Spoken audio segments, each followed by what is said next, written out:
जय हिंद। आप सभी प्यारे प्यारे भाइयों का नमस्कार, आदाब, शुक्रिया, सत श्री अकाल। मेरे प्यारे दोस्तों, आप सभी का हिंदी नाथ यूट्यूब चैनल पर बहुत बहुत स्वागत है। और आज के इस वीडियो में हम लोग पढ़ेंगे ओष्ठ आकृति के आधार पर स्वर के भेद। एक वीडियो में हम लोग उच्चारण के आधार पर स्वर के भेद कवर कर चुके थे और आज हम लोग पढ़ेंगे ओष्ठ आकृति के आधार पर स्वर के भेद। तो अगर आपने हमारे चैनल को सब्सक्राइब नहीं किया है तो अभी सब्सक्राइब कर लीजिए और अधिक से अधिक लोगों तक शेयर कर दीजिए ताकि अधिक से अधिक संख्या में हमारे साथ जुड़ सकें और अपनी पढ़ाई को मजबूत कर सकें। तो चलिए दोस्तों, स्टार्ट करते हैं ओष्ठ आकृति के आधार पर स्वर के भेद। आप लोग जानते हैं मानक स्वर कितने होते हैं? 11 होते हैं। मानक स्वर कितने होते हैं? 11 होते हैं, यहाँ पर लिखा हुआ है। और दो होते हैं, दो स्वर होते हैं, दो अनुस्वर होते हैं, ठीक है, अंग और आहार। ये हम लोग पहले वीडियो में कर चुके हैं। जब हमने वर्ण और वर्णमाला स्टार्ट किया था मेरे प्यारे दोस्त, तो पहला वीडियो हम लोग कवर कर चुके हैं। आज हमारा दूसरा वीडियो है, तो इसमें हम लोग ओष्ठ आकृति के आधार पर स्वर के भेद पढ़ेंगे। चलिए स्टार्ट करते हैं मेरे प्यारे दोस्त। ओष्ठ आकृति के आधार पर स्वर के भेद कितने होते हैं? तो ओष्ठ आकृति के आधार पर स्वर के भेद दो होते हैं। कितने होते हैं? दो होते हैं। कौन कौन से होते हैं? पहला नंबर है वृत्ताकार। ठीक है मेरे प्यारे दोस्त, वृत्ताकार।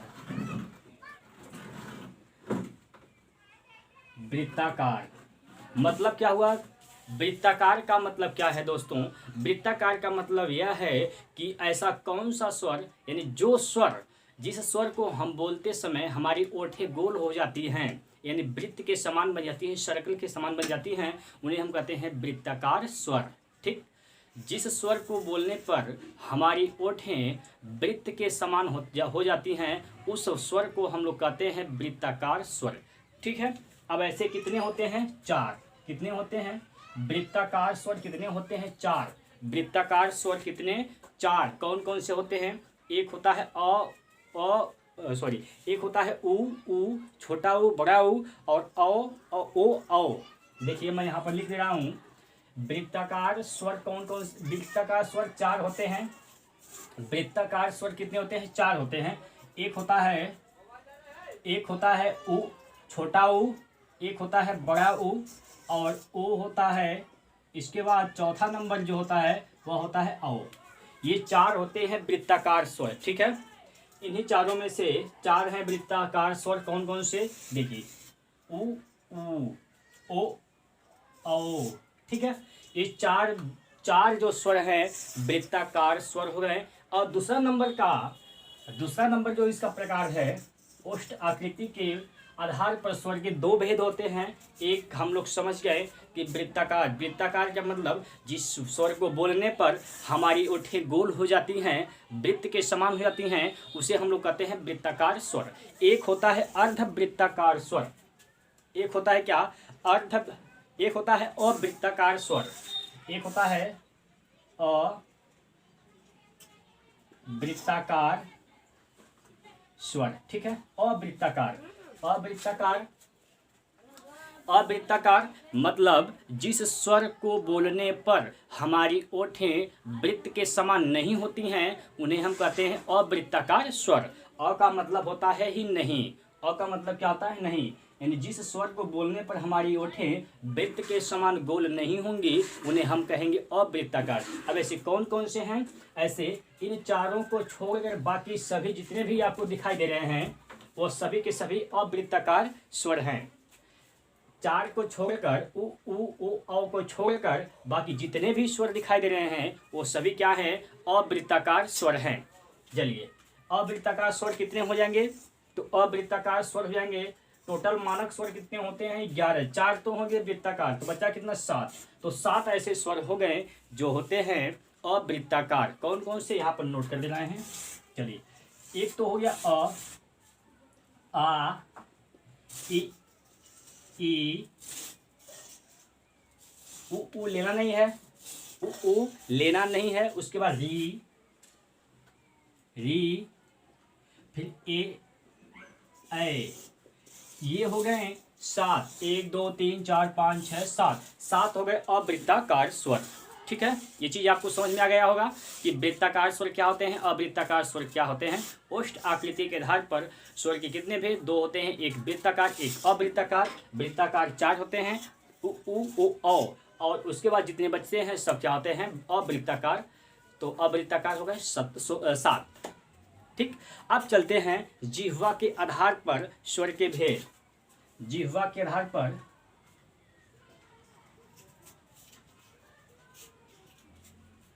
जिह्वा के आधार पर जिह्वा के आधार पर स्वर के भेद। जिह्वा के आधार पर स्वर के भेद यानी हमारे जीभ के आधार पर स्वर के कितने भेद होते हैं। हमारे जीभ के आधार पर स्वर के कितने भेद होते हैं, तो 3 होते हैं। कितने, 3। पहला देखिए, ये हमारा जीभ है, मैं यहाँ समझा दे रहा हूँ आपको। ये हमारा जीभ हो गया, ठीक, ये जीभ हो गया। जीभ को 3 भाग में बांट दिया गया। जीभ को कितने भाग में बांट दिया गया, 3 भाग में बांट दिया गया। एक हम कहेंगे, इसको कहेंगे पश्च भाग। पश्च यानी जो जीभ के पीछे वाला हिस्सा होता है, जो पीछे का भाग है उसको पश्च भाग कहेंगे, और इसको कहेंगे हम अग्रभाग। जीभ के आगे वाला जो भाग है उसे कहेंगे हम अग्रभाग। अग्रभाग। और ये जो बीच वाला है इसे कहेंगे मध्य भाग। मध्य। पश्च जो जीभ के पीछे का है, और अग्र जो जीभ के सबसे आगे वाला हिस्सा होता है, और जीभ और अग्र और पश्च के बीच में जो हिस्सा होते हैं उसे कहते हैं मध्य भाग। ठीक है, तो जीभ के आधार पर स्वर के कितने भाग होते हैं, कितने भेद होते हैं, 3। कौन कौन, अग्र स्वर, मध्य स्वर और अग्र स्वर, मध्य स्वर और पश्च स्वर। ठीक है, अग्र स्वर, मध्य स्वर, पश्च स्वर। ठीक, चलिए पहला लिखेंगे आप लोग अग्र स्वर। अग्र स्वर, अग्र स्वर।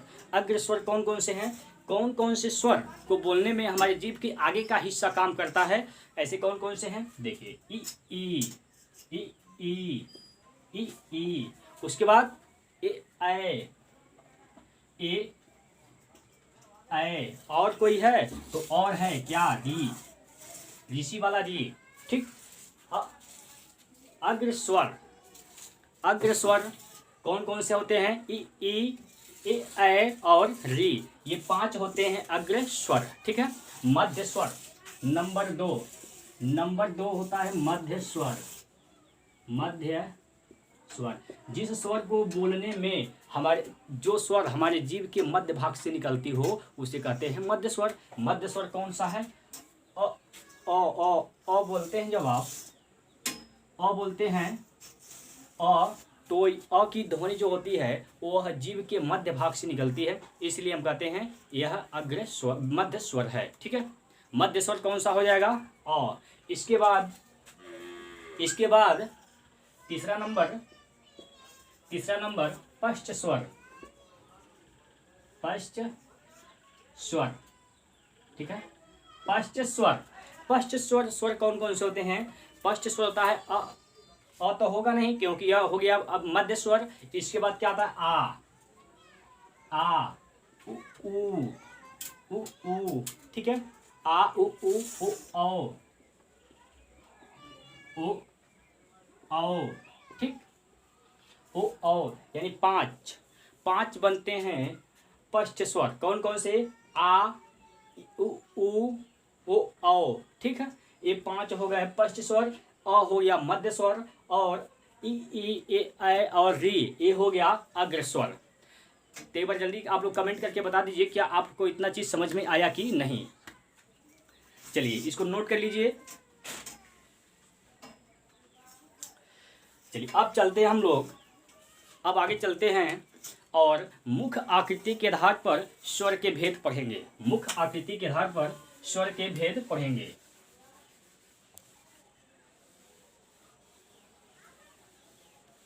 मुख आकृति के आधार पर स्वर के भेद,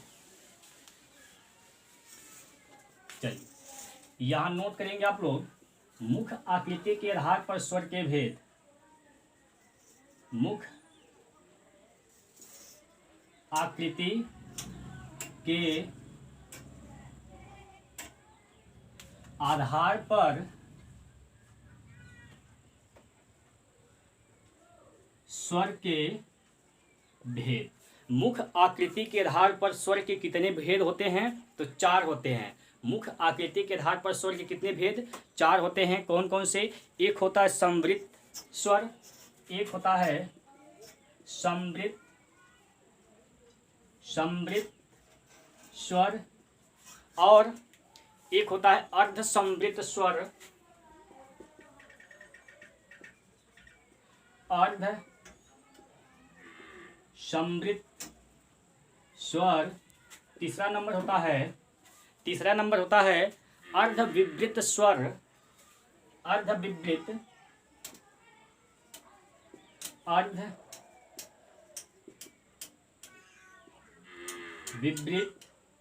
और चौथा जो होता है वह होता है विवृत।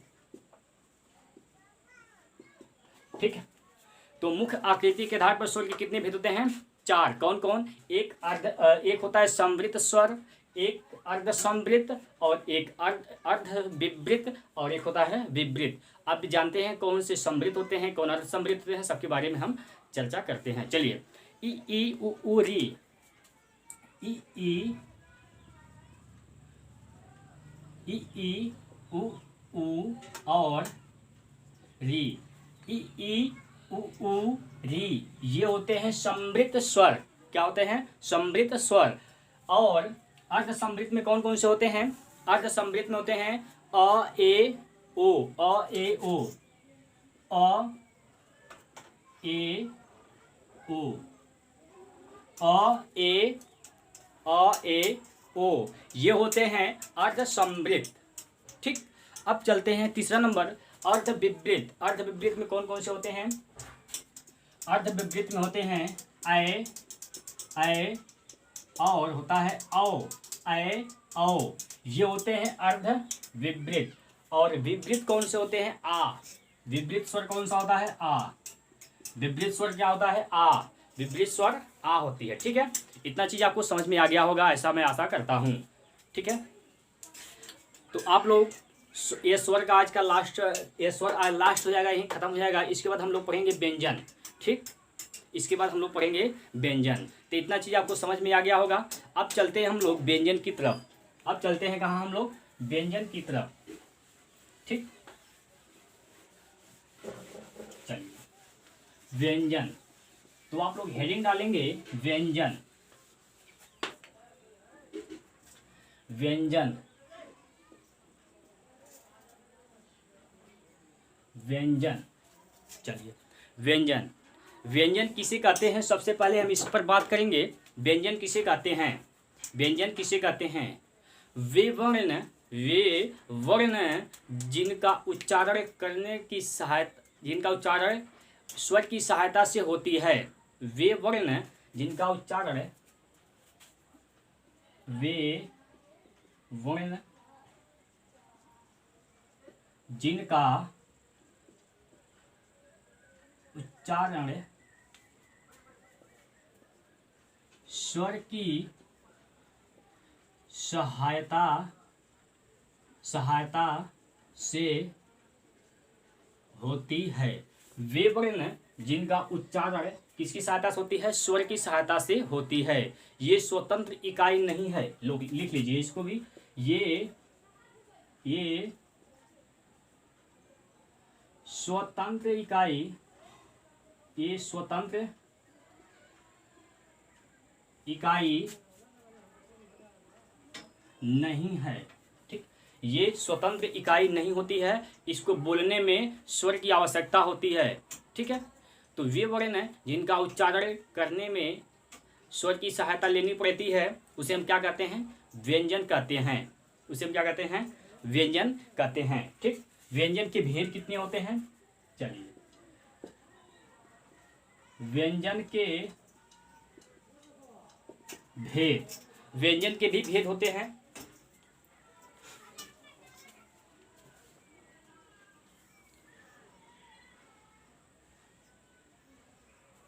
व्यंजन के भी भेद होते हैं। तो व्यंजन के कितने भेद होते हैं? व्यंजन पहले आप लोग बताइए व्यंजन होते कितने हैं, व्यंजन होते कितने हैं? स्पर्श व्यंजन या स्पर्श व्यंजन या वर्गीय व्यंजन, स्पर्श व्यंजन या वर्गीय व्यंजन कितने होते हैं?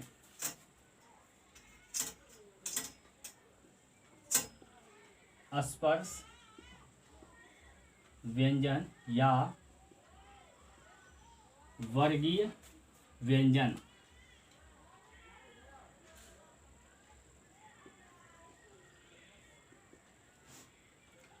स्पर्श व्यंजन की संख्या होती है 25। स्पर्श व्यंजन की संख्या कितनी होती है? 25। इसे हम वर्गीय व्यंजन भी कहते हैं। इसे हम क्या कहते हैं? वर्गीय व्यंजन भी कहते हैं। चलिए, कौन कौन से होते हैं? कौन कौन से होते हैं? एक होता है क वर्ग, क वर्ग। एक होता है च वर्ग, क वर्ग च वर्ग। कचटतप, कचटतप ऐसे आप लोग याद कर लीजिएगा। क च कचटतप, क च ट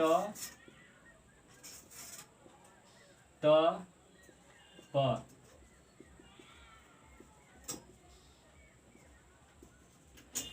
क च ट त प, कचटतप। ये 5 वर्ग होते हैं। 5 वर्ग होते हैं। क वर्ग में कौन कौन से आते हैं? क ख ग घ अंग। च वर्ग च छ ज झ इया। ट वर्ग में ट ठ ड ढ ङ। त वर्ग त थ द ध न। प वर्ग में क्या होता है? प फ ब भ म। ये होते हैं 5 वर्ग। इन्हें वर्गीय व्यंजन के नाम से भी जाना जाता है और इन्हें स्पर्श व्यंजन के नाम से भी जाना जाता है। इनकी संख्या होती है 25। आप लोग कैसे याद करेंगे? कचटतप, क च ट त प, कचटतप। ठीक है, चलिए। अच्छा, एक क वर्ग है। आप लोग इसको याद करिएगा कि इसका उच्चारण स्थान कहाँ से होता है? उच्चारण स्थान, जैसे एक क वर्ग का वाले का उच्चारण स्थान कहाँ से होता है? तो इसको आप लोग याद कर लीजिएगा। KTM DO, K T M D O, KTM DO. ठीक है, केटीएम डीओ। के का मतलब हो गया कंठ, कंठ। टी का मतलब तालव्य और यम का मतलब मूर्धन्य, मूर्धन्य। डी का मतलब दंत और ओ का मतलब ओष्ठ, ओष्ठ। यानी क वर्ग वाले का उच्चारण स्थान कंठ होता है और च वर्ग वाले का उच्चारण स्थान तालव्य होता है। ट वर्ग वाले का मूर्धन्य, त वर्ग का दंत और प वर्ग का होता है ओष्ठ। ठीक है, इतना आप लोग याद रख लेंगे। चलिए, अब हम बात करते हैं इसमें कौन कौन से व्यंजन सघोष होते हैं और कौन कौन से अघोष होते हैं। कौन कौन से सघोष होते हैं और कौन कौन से अघोष होते हैं। ठीक, चलिए, इसको अगर हम नंबरिंग कर दें 1 2 3 4 5, तो 5 वर्ग हैं। 5 वर्ग है। ठीक है, 5 वर्ग है। तो इन पहले वाले को, पहले और दूसरे वाले वर्ग को, पहले वर्ग और हर एक वर्ग का पहला वर्ण और दूसरा वर्ण क्या होता है? अघोष होता है। हर एक वर्ग का, सभी वर्ग का पहला वर्ण और दूसरा वर्ण अघोष होता है। क्या होता है? अघोष होता है, अघोष। ठीक है, हर एक वर्ग का पहला और दूसरा अघोष होता है। ठीक है, चलिए, और बाकी 3 4 5 बचे, 3 4 5, 3 4 5, 3 4 5, ये होते हैं सघोष। ये क्या होते हैं? सघोष होते हैं। ठीक है, सघोष होते हैं। सघोष या इन्हें हम घोष भी कहते हैं, इन्हें हम घोष भी कहते हैं, सघोष या घोष। ठीक, हर एक वर्ग का पहला और दूसरा वर्ण जो होगा, हर एक वर्ग का, किसी भी वर्ग का पहला, किसी भी वर्ग का दूसरा वर्ण क्या होता है? अघोष होता है। और बाकी तीसरा, हर एक वर्ग का तीसरा, चौथा, पांचवा वर्ण क्या होते हैं? सघोष होते हैं। इतना चीज आप लोग याद रखिएगा। चलिए, ठीक है। अब क्या होता है? अल्प प्रण, महाप्रण भी हम लोग इसी में सीख लेते हैं, किसे अल्प प्रण और किसे महाप्रण कहते हैं। ठीक, अल्प प्रण और महाप्रण किसे कहेंगे? चलिए ध्यान से समझिएगा। अल्प प्रण, पहला हम स्टार्ट करेंगे अल्प प्रण से। ये पहला वर्ग, मतलब ये पहला वर्ग क्या है? अल्प प्रण है। क्या है? अल्प प्रण। अल्प प्रण, पहला वर्ग अल्प प्रण है। ठीक है, पहला वर्ग अल्प प्रण और दूसरा वर्ग महाप्रण।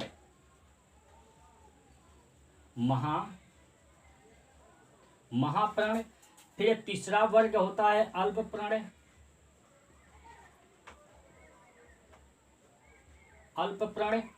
फिर चौथा वर्ग होता है महाप्राण, महाप्राण। पांचवा वर्ग होगा आपका अल्प प्राण, अल्प प्राण। ठीक, आप लोग कैसे याद करेंगे? अल्प प्राण, महाप्राण कैसे याद रखेंगे? याद करने का यही एक तरीका है कि पहले वाले वर्ग, हर एक वर्ग का पहला वर्ण, पहला व्यंजन समझ लीजिए, हर एक वर्ग का पहला व्यंजन अल्प प्रण होता है। अल्प प्रण होता है, यानी आपको अल्प प्रण से स्टार्ट करना है। इतना आपको याद रखना है। अल्प प्रण, महाप्राण, अल्प प्रण, महाप्राण, अल्प प्रण। ठीक, अल्प महा, अल्प महा, अल्प। ठीक, एक एक छोड़ कर है। ठीक है, तो ये चीज आप अच्छे तरीके से याद रख सकते हैं। ठीक, बाकी पहला वर्ग, हर एक वर्ग का पहला और दूसरा व्यंजन अघोष होता है। हर एक वर्ग का तीसरा, चौथा, पांचवा सघोष होता है। ठीक, स्पर्श व्यंजन या वर्गीय व्यंजन टोटल 25 होते हैं। इतना चीज आप लोग याद रख सकते हैं।